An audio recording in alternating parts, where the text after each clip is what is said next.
Terima kasih pemirsa, Anda kembali dalam Power Breakfast. Nah, pemerintah kembali menerapkan PPKM saat perbaikan situasi pandemi COVID-19. Ya, di periode kelima PPKM ini pemerintah melakukan penyesuaian, diantaranya adalah membolehkan pusat kebugaran beroperasi kembali.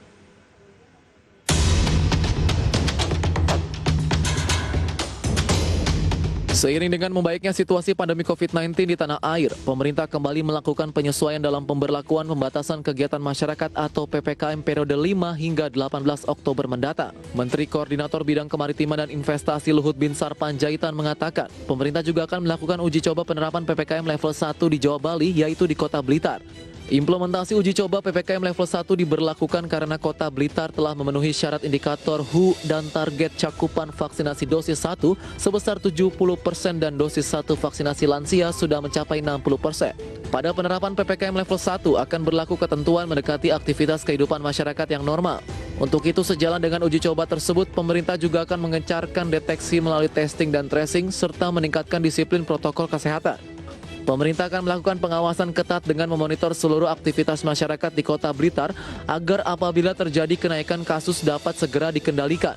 Pemerintah kembali melakukan penyesuaian pembatasan aktivitas masyarakat pada PPKM Jawa Bali periode kali ini. Salah satu bentuk penyesuaiannya adalah pembukaan pusat kebugaran atau fitness center dengan kapasitas maksimal 25% dengan pemberlakuan protokol kesehatan yang ketat dan screening menggunakan aplikasi Peduli Lindungi. Bagaimana pembukaan kembali pusat kebugaran akan memberikan dampak pada bisnis yang berkaitan dengan gaya hidup sehat? Simak ulasan lengkapnya hanya di Klit Up.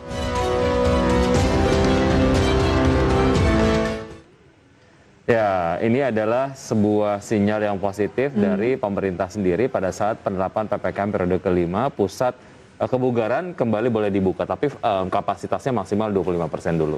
Oke, kamu perasaannya gimana, Wiki? Kalau saya sih happy ya, karena bisa untuk menunjang program diet lagi. Sama saya juga, karena kan kemarin juga saya olahraganya nge-gym ya. Jadi selama ini kalau untuk yang di Jakarta itu pusat-pusat kebugarannya itu kan tutup dulu, nggak boleh buka. Nah sekarang boleh buka, artinya saya bisa berolahraga lagi lah, gitu. Nah iya betul, tapi harapannya sih karena kan pusat kebugaran ini apa ya, itu disitulah pusat kita mengeluarkan keringat dan yang lain-lainnya yang bisa memicu COVID-19 itu kan. Tetapi semoga dengan adanya hal ini protokol kesehatan juga bisa lebih ketat dan mawas diri lah ya. Betul. Dan ini kalau bicara soal gaya hidup sehat ataupun mungkin pusat kebugaran begitu, ini kita sudah terhubung dengan Mas Jeff Budiman. Beliau adalah CEO dan juga co-founder dari Fitco. Selamat pagi, Mas Jeff. Selamat pagi, Mas Jeff. Pagi. Apa kabar? Baik. Ya, terima kasih sudah bergabung. Dan Wiki di studio. Ya, halo. Oke. Ya, ini kalau ngomongin soal pandemi tentu saja kepada industri yang berkaitan dengan gaya hidup sehat. Sejauh ini yang terasa oleh Mas Jeff dan juga teman-teman di Fitco seperti apa sih? Oke, kalau misal sekarang sih kita mau terima kasih dulu ya sama masyarakat Indonesia dan juga pemerintah.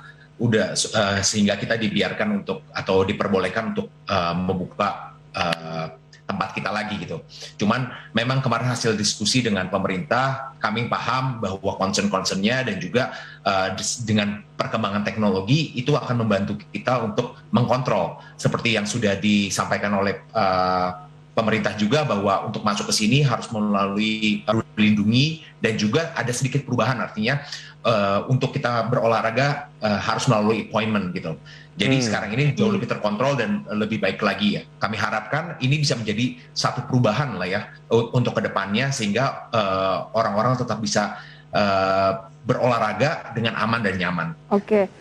Mas Jeff, saya ingin tahu lebih jauh juga ya, Wiki dan juga pemirsa di rumah. Kalau Fitco ini sendiri bergeraknya di segmen apa saja? Apakah pusat kebugaran saja atau ada yang lain yang berkaitan dengan itu, Mas Jeff?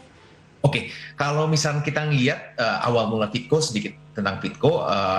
Fitco adalah digital first wellness platform. Artinya kesehatan itu kita nggak bisa ngelihat dari satu sisi doang. Maka dari itu dari Fitco sendiri kita punya 4 pilar. Fitco Move, Fitco Eats, Fitco Shop, dan juga Fitco Medic yang terakhir itu untuk tes PCR dan antigen. Jadi kita melakukan adaptasi karena selama 18 bulan pandemik ini pusat kebugaran itu ditutup 14 bulan. Jadi kita harus sedikit melakukan pivot.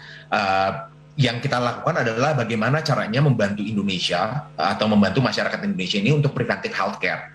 Nah, kalau sekarang ini kan lebih banyak startup yang fokus ke curative, artinya membeli obat, konsultasi dengan dokter dan lain-lainnya. Nah, kalau Fitco sendiri kita fokus ke preventive health tech.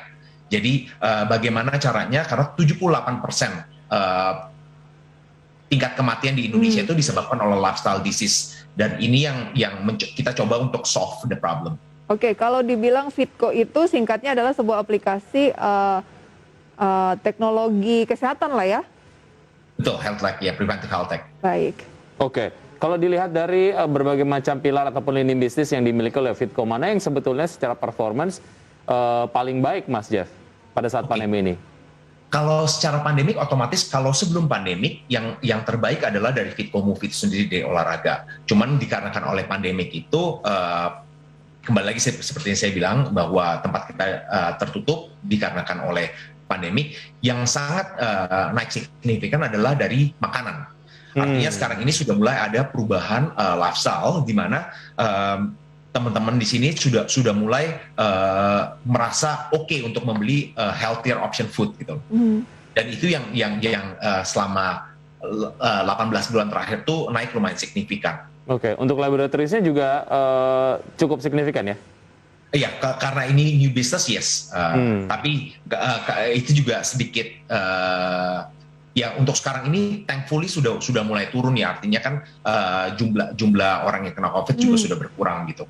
Oke, jadi layanan untuk gym atau kebugarannya turun karena pandemi gitu ya, tetapi untuk dari segi makanan sehat, kemudian juga laboratorium gitu justru meningkat ya. Saling melengkapi satu sama lain gitu, Mas Jeff ya. Betul. Iya. Oke, apa sih yang mendasari pembuatan dari aplikasi ini, Mas Jeff? Iya, kalau misalnya kita lihat di data, kita ngelihat bahwa lifestyle di Indonesia ini kan kebanyakan sedentary lifestyle, artinya lebih banyak orang duduk, ngafe, dan lain-lainnya. Dan ini kita mengencourage gimana caranya mencoba merubah lifestyle di Indonesia ini menjadi lebih sehat seperti di negara-negara maju gitu. Kalau kita ngelihat di fitness penetration di Indonesia pun sebenarnya less than 1%. Artinya room to grow-nya masih ada, dan juga kalau kita ngelihat pandemik ini sebetulnya mengaccelerate gaya hidup sehat. Kalau bisa contoh paling gampangnya, kalau kita ngelihat dengan boomingnya sepeda, orang-orang juga berolahraga outdoor, jalan pagi dan lari pagi itu sebenarnya meningkat gitu. Nah, kita bisa melihat bahwa sebetulnya lifestyle ini sudah mulai berubah semenjak COVID ini juga ya. Orang-orang lebih sadar bahwa resiko terkena COVID atau resiko sampai kalau COVID ini problem itu adalah kalau misalnya dia sudah punya penyakit bawaan gitu. Dan yang Fitco mau coba solve adalah bagaimana caranya overweight bisa hilang, dan juga penyakit lifestyle yang lain itu bisa berkurang juga gitu.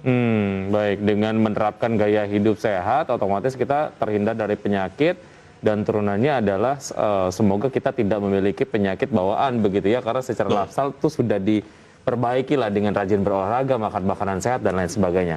Oke, kita masih ada satu segmen, Mas Jeff, kita akan lanjutkan usaha jeda berikut ini, dan tetap di Power Breakfast. Usaha jeda kami akan segera kembali. Siap.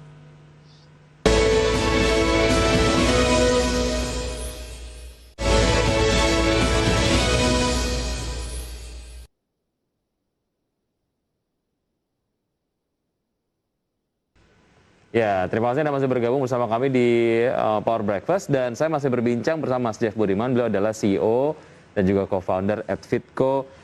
Mas Jeff, ini kalau bicara mengenai value yang didapatkan oleh konsumen lah ya, ketika mereka mungkin memiliki aplikasi Fitco dan juga menikmati lah berbagai macam lini bisnis yang kemudian ditawarkan oleh Fitco sendiri di aplikasinya. Apa saja value-nya? Oke, jadi kalau misalkan yang coba kita berikan ke customer adalah bagaimana caranya lebih mudah untuk hidup bergaya hidup lebih sehat. Misalkan dari olahraga, kadang-kadang kan habis olahraga bingung mau makan apa, ya kan, bisa pesen di aplikasi kita. Dan juga kadang-kadang juga, oke, saya mau cari snack-snack yang lebih sehat, itu ada di mana sih gitu loh, dan reviewnya seperti apa. Dan itu yang kita coba dengan satu aplikasi ini semuanya bisa dinikmati itu. Jadi memudahkan untuk opsi-opsi gaya hidup sehat. Karena kalau kita tahu kan bahwa edukasi mengenai gaya hidup sehat ini masih belum semaju di negara-negara yang sudah lebih maju ya, artinya seperti di Amerika atau di Australia. Nah, ini yang kami coba untuk solve. Tapi banyak hal-hal yang sebetulnya kita coba lakukan, nggak bisa langsung ekstrim, tapi slowly but surely. Jadi gimana caranya kita merubah step by step. Kayak contoh untuk makanan sendiri, instead of kita jualan kayak makanan yang lebih westernized gitu, gimana caranya kita mengubah nasi goreng tapi yang lebih low calorie seperti itu. Mas Jeff, cakupan wilayahnya sendiri udah sampai mana?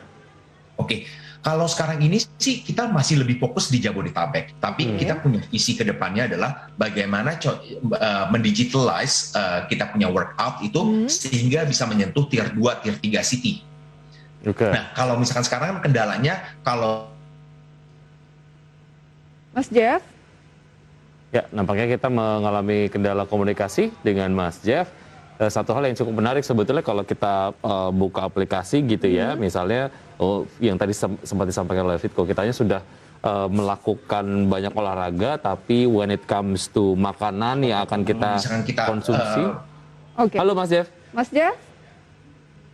Halo? Halo. Ya, silakan dilanjutkan. Tadi sempat terputus. Tadi terputus. Seperti apa cakupannya Jabodetabek? Ya, fokusnya di Jabodetabek, tapi kedepannya itu kita akan berubah workout kita ke digital sehingga kita bisa mencakup lebih banyak lagi ke tier 2 atau tier 3 city. Karena kan sebelumnya tuh bisnis fitness tuh sangat metropolitan lah. Betul. Nah, satu hal yang juga ingin saya tanyakan gitu ya, sudah berapa banyak sih pihak ketiga gitu ya, yang join vendor-vendor lah ya bersama dengan Fitko ini? Iya, kalau misalkan ini agak pertanyaan yang agak sulit karena sebetulnya kita berkembang sangat baik itu di kuartal 1 2020. Itu kita sudah mencapai, waktu itu kita di top 3 untuk downloads ya. Total downloads kita ada sekitar 200.000 orang. Cuman dikatakan pandemik itu akhirnya turun sangat signifikan. Jadi untuk bisnis model kita itu sebelumnya tuh terhit lumayan signifikan, tapi dengan pivoting dan lain-lainnya itu kita slowly coming back to. Kalau pihak ketiganya gitu, semacam vendor yang join di dalam? Ya. Mas Jeff? Seperti misal vendor. Kalau misalnya kita sekarang ini makanan sehat. Bisnis agregator, iya. Kalau misalkan itu sekarang ini lebih banyak kita lakukan sendiri. Artinya diproduksi oleh Fitko sendiri ya? Kita masih buka untuk. Baik, tampaknya ada kendala komunikasi ya dengan Mas Jeff ini, tapi poinnya kita udah dapat gitu Wiki ya, bahwa kedepannya memang tujuan utamanya ini adalah bagaimana membangun bukan hanya gaya hidup sehat, tetapi dari sisi teknologi juga agar bisa bersaing dengan negara maju, karena kan di sana untuk mengakses informasi untuk hidup sehat tuh sangat mudah. Kalau sekarang kita harus benar-benar searching sendiri gitu, katanya begini, satu lagi bilang itu nggak valid loh, karena bukan dokter yang ngomong dan sebagainya. Iya, terus habis itu kalau kita misal olahraga itu kan, ataupun lagi menjalankan program diet gitu, ataupun mungkin pembentukan badan lah. Misalnya untuk asupan proteinnya gitu ya, untuk yang pria-pria gitu, itu asupan proteinnya kan ada kadar tertentu gitu. Nah, selain dari olahraga dan juga protein whey gitu, itu juga diasup oleh makanan yang kita konsumsi setiap hari gitu. Jadi penting ketika misalnya dalam satu aplikasi kita tahu lokasi gymnya di mana, kemudian juga tempat makanannya apa aja, menu makanannya apa aja dan sebagainya, itu akan cukup lengkap. Lebih gampang ya Wiki. Lebih gampang, Mas Jeff, ada cita-cita Fitko jadi super app untuk healthy lifestyle nggak? Pasti. Tapi mungkin fokusnya adalah bagaimana kalau misalnya dari Fitko sendiri, fokusnya lebih banyak bagaimana kita mengimpact lebih banyak orang lah. Target kita adalah 1% dari penduduk Indonesia itu bisa terimpact oleh kita. 1% aja loh sebenarnya, tetapi yang harus diimpact itu cukup banyak dari 1% jumlah penduduk masyarakat Indonesia. Tapi ini menjadi sebuah target yang achievable dan kita dukung, semoga memang semakin banyak lagi masyarakat Indonesia yang gaya hidupnya semakin sehat begitu ya. Mas Jeff, terima kasih sudah bergabung bersama kami di Power Breakfast. Sukses selalu untuk Fitko. Sampai jumpa. Terima kasih. Selamat pagi. Inspiratif sekali. Semoga memang ini menginspirasi kita semua untuk bisa hidup sehat, plus juga jadi entrepreneur seperti Mas Jeff. Betul sekali Wiki. Habis ini saya akan semakin semangat untuk makan makanan yang sehat Betul. saja. Oke. Dan gym juga, ya olahraga juga maksud saya. Baiklah, dan sudah 90 menit pemirsa kami menemani Anda dalam Power Breakfast. Dan untuk mencegah penularan COVID-19, selalu pakai masker dan cepatlah vaksin. Masker terbukti menekan resiko penularan hingga 80%. Vaksinasi meminimalisir resiko kematian hingga 73%. Untuk itu, ayo pakai masker dan ayo cepat vaksin. Masker dan vaksin adalah dua sejoli pasangan serasi masa pandemi menjaga kita tetap sehat dan bahagia. Dan semoga pembahasan tersebut juga dapat menjadi referensi dan sumber informasi untuk Anda pagi hari ini. Tetap perbarui informasi Anda hanya di IDX Channel, Your Trustworthy Economic Business and Capital Market Channel. Dan see you in the morning. Bye.